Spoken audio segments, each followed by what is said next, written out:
Hi, welcome to valuationpodcast.com, a podcast and video series about all things related to business and valuation. My name is Melissa Gragg, and I'm a valuation expert in St. Louis, Missouri. I have the privilege of interviewing Ben Allen of Allen Forensics today.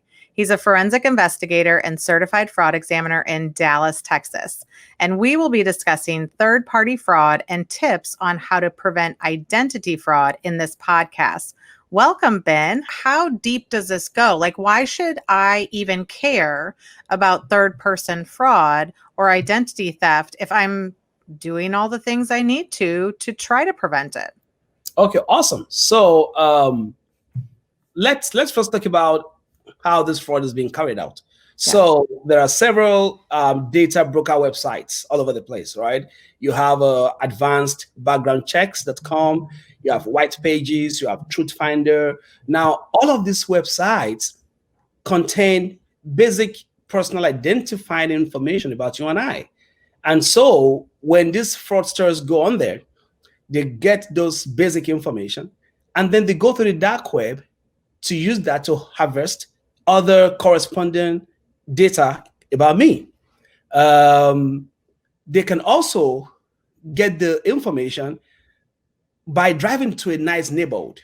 When they drive to a nice neighborhood, like an apartment complex or where you have houses, and the assumption is, in most cases, that's the reality, that folks who live in these kinds of neighborhoods are well-to-do. They have money, they have good credit. So, and they may not take note of little money here and there being taken out of them. So that's the kind of geography that these guys go after. Now, they get us basic identifying information, then they go to the dark web. There's a site on the dark web called SSNDOB. You'll be amazed that on that site on the dark web, you can actually get anybody's social security number, and that is so scary. So if you are able to get a name, Ben Allen, for example, and you were able to get other supporting corresponding information like my address, so now there's no false positives, right? You have Ben Allen, you have Dallas, Texas. Let's say you know my zip code. Now you keep narrowing your search. Eventually, you'll be able to harvest all of my real basic information. Now, what you do is you can go to a site also on the dark web and buy a driver's license. Now, the only thing you cannot do with the driver's license, remember, the driver's license has my real name, it has my home address, it has my DL number, which they have found and bought on the dark web for like $10 or $20. So it has all of my information. Now, also when it comes to the picture of my face, if those guys are some tech guys, they would have known my demographics. And so they can just say, you know what, get a black male or get a white female, from the dark web, or they can even decide to go on Facebook or LinkedIn and get my real picture and put it on the driver's license.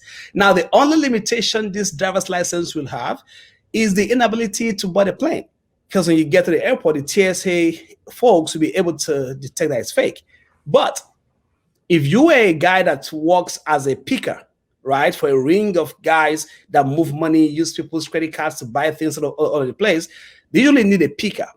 Now they can say, hey, Ben, once a week for the next 4 months, you are going to be going to any Walmart or Kroger to pick 2,500. When I go there, I'm not going to use my real ID. I'll have to present such fake IDs. So sometimes the identity theft scheme is not so much as to get money from us, but it's to use our identity in the place of theirs. If in a year or two, the feds come up on that operation, and then the feds begin to subpoena Walmart and all of these places, they are going to have my ID. And so they're going to come after me. I'm like, well, I mean, you're invited for interrogation. For the past 1 year, you've been going to Walmart to pick money. We have your ID. What?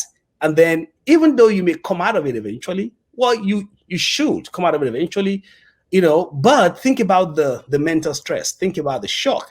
Think about how that messes you up.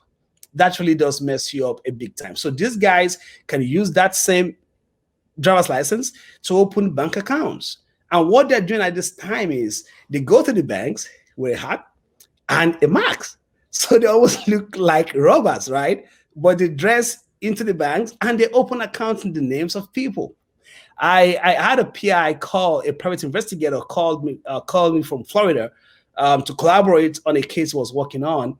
And he said to me that this client of his has a company, and some guys updated the company's formation records with the Secretary of State without the guy's consent, and threw the guy off the company without him knowing. And then now they got updated company information, and they used the company's information to go get a loan. And then it's just crazy what people do and how far people go. And that's the essence we're talking about this, because we're going to be sharing tips that will help people to, at least to a comfortable extent, protect their privacy.